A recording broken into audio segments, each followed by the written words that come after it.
Oi, gente, tudo bom? Hoje eu vou falar sobre o livro As Dançarinas Mortas e eu vou falar um pouco do quê? Do que eu achava que era esse livro. Olha um trechinho pra você ver se não é, ó, tá na contracapa, então nada de spoilers. Todo mundo ia lá não para olhar as pernas nem os peitos, muito menos para observar como dançavam, mas para ver como as dançarinas caíam mortas no palco e assim poder comparar e dizer qual delas tinha morrido melhor. O que eu achava? Que era um lance um pouco fantasioso, assim, do tipo algum espetáculo bizarro em que as dançarinas literalmente morriam no palco enquanto dançavam. Tipo, ai, quantas horas elas conseguem dançar, sabe? Algo do tipo, assim, desafiador. E aí aqui também a gente tem um autor espanhol e na resenha fala um pouco sobre poderia ser comparado a um filme do Almodóvar. Então eu já fiquei pensando em algo do tipo assim, bem, sabe? Viajante nas ideias. Só que não. Apesar dele dar essa impressão assim, ele se parece mais, ele para mim, né, me pareceu um livro bem nostálgico, porque quem conta a história é um menino aí perto da adolescência, adolescente, não sei dizer direito, que o irmão dele, mais velho, acabou indo para a Espanha. Ele mora num local afastado, assim. Então acabou indo ali a 1.000 quilômetros de distância para virar... Em Madrid? No caso ele é espanhol também, né? Então acho que ele foi para Madrid para se tornar aí um artista. Mas não bem um artista assim, ó, um ator de cinema, mas um artista de cabaré. O irmão dele era super fã de cinema e dos dançarinos, Ginger Rogers e tal. E aí esse irmão foi virar um artista, né, nessa cidade grande, né, em Madrid no caso. A gente não tem muito noção de anos, né, em qual ano que a gente está aqui, mas a gente vê que é uma coisa bem nostálgica, assim. Por que eu digo nostálgica? Porque me lembrou muito os meninos da Rua Paulo. Lembra os meninos da Rua Paulo?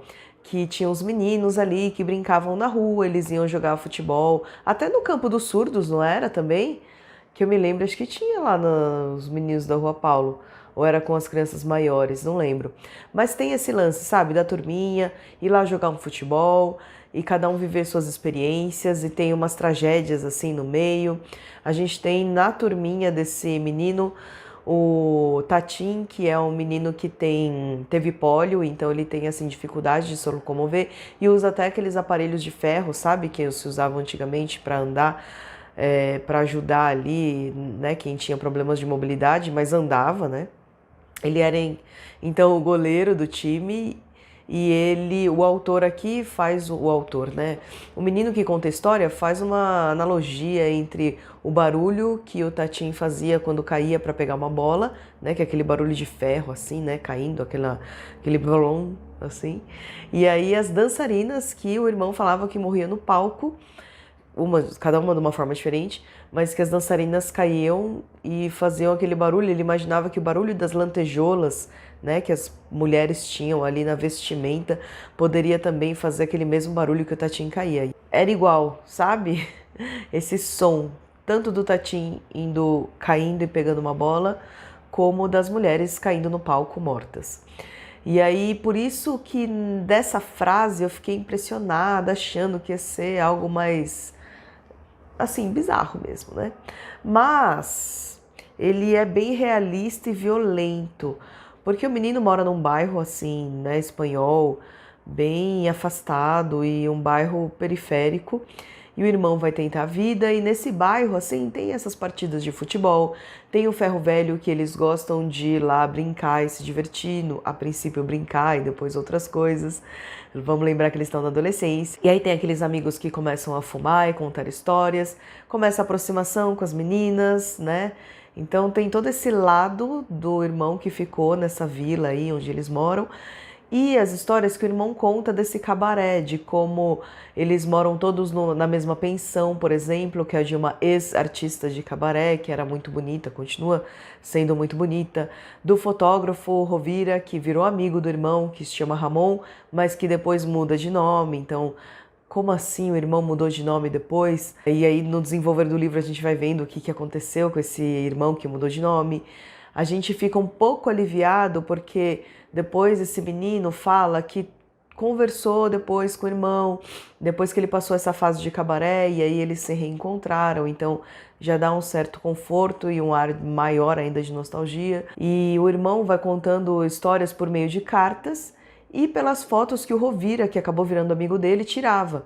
Então ele via como era a beleza dessas mulheres, via como o irmão se vestia, né? Tinha aqueles figurinos novos para ele usar, e via como era o dono do lugar desse cabaré, e como as dançarinas iam e vinham, e enfim, das dançarinas mortas de verdade, mas não do jeito como eu imaginei, mas de um jeito mais violento, de homens ciumentos que acabam matando essas mulheres, e das transformações que ocorrem no cabaré, como, por exemplo, apareceu uma menina nova, e depois uma quis se aposentar, de repente como o irmão dele se tornou aí o cantor oficial desse cabaré, e todas essas coisas o autor, assim, ele vai contando, começa totalmente paralela a história do menino que tá ali, continuou no bairro, e a história do irmão mais velho, que vai tentar a vida num lugar melhor e ganhar dinheiro, e na verdade mais seguir o sonho do que ganhar dinheiro, né?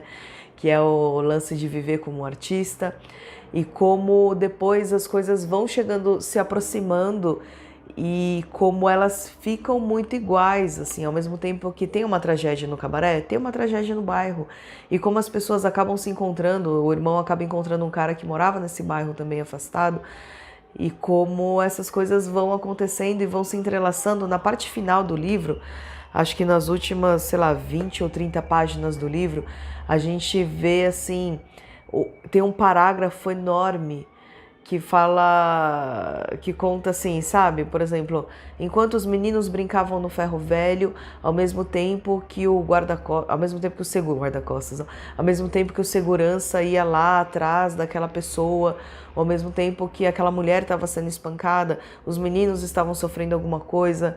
Então, depois de um tempo e bem nesse final, assim, tudo vai ficando bem entrelaçado, como se a ida do irmão para 1000 quilômetros de distância, como ele vive falando aqui, como se essa ida do Ramon, né, para Madrid, a 1000 quilômetros de distância, não tivesse fazendo muita falta com relação a como eles viviam aqui, sabe? Aqui que eu digo no bairro, né, que o irmão ficou, o irmão mais novo ficou. Como que é isso, né? Como que é uma pessoa sair e ficar tão distante, ao mesmo tempo sofrer as mesmas violências e as mesmas reflexões e ter os mesmos pensamentos, sabe? O irmão contava coisas novas, mas coisas novas também aconteciam com quem ficou. E o irmão contava sobre coisas violentas, e coisas violentas também estavam acontecendo aqui.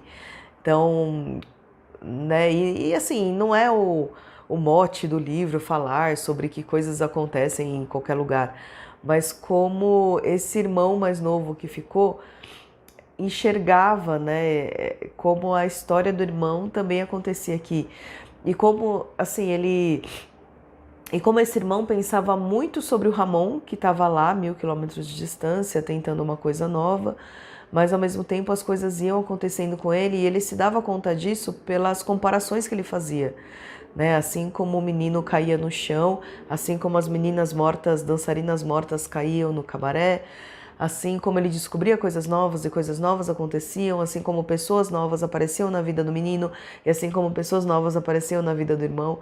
Então esse é um livro que realmente não tem como dizer que não é nostálgico, por tudo isso que acontece, por todo o jeito de escrita desse autor, que eu achei uma escrita bem diferente.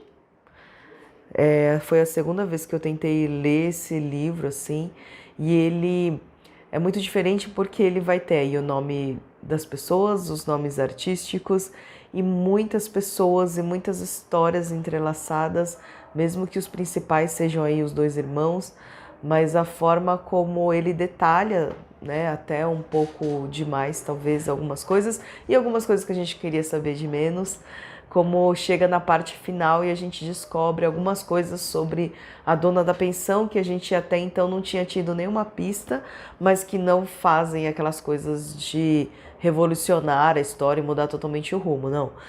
É só um detalhe que acaba aparecendo assim e sendo relevante para a história também. Eu acho que esse livro assim é bem impactante, mas também enrola um pouco em algumas coisas, sabe? Que eu demorei um pouco para ler, né? Ele é curtinho até, ele tem 263 páginas.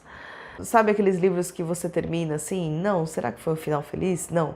Um final normal? Não, um final realista, né? Então, eu gostei dessa história, mas no final eu comecei a gostar um pouco mais por causa dessa mistura, né, entre o que acontecia aqui e o que acontecia lá. Mas as formas como as dançarinas morriam também era uma forma bem realista e violento, né? Uma coisa, enfim. E é isso, então, gente. Espero que vocês tenham gostado. Eu recomendo esse livro no momento que você esteja aí não tão... Como ele é nostálgico, né? Fala da infância de um adolescente aí e das lembranças dele e de como também depois ele já mais velho, porque ele fala que depois, anos depois, conversou com o irmão explicou detalhadamente o que tinha acontecido naquela parte e das coisas que ele não falava nas cartas, então tem esse tom bem nostálgico e sei lá, eu acho que dependendo do momento não seja muito bom você ler esse livro, você vai ficar meio, não sei, triste talvez. Mas é isso então, gente, não é aquela coisa de fantasia, de dançarinas dançando até morrer, mas é um livro bom, né? Escreve aí o que você achou sobre esse livro, se você leu e o que sei lá, o que eu não enxerguei tanto assim, que eu achei bom, não achei super bom, não achei ruim também, eu gostei da forma de escrita, que foi diferente pra mim. Senti uma estranheza, não sei se é porque é um autor espanhol e acho que eu quase não li autores espanhóis. E é isso então, espero que vocês tenham gostado, se inscrevam no meu canal, dê um curtir, até o próximo vídeo. Se tiver alguma indicação aí sobre o autor ou sobre outros autores espanhóis, me indiquem. Até o próximo vídeo.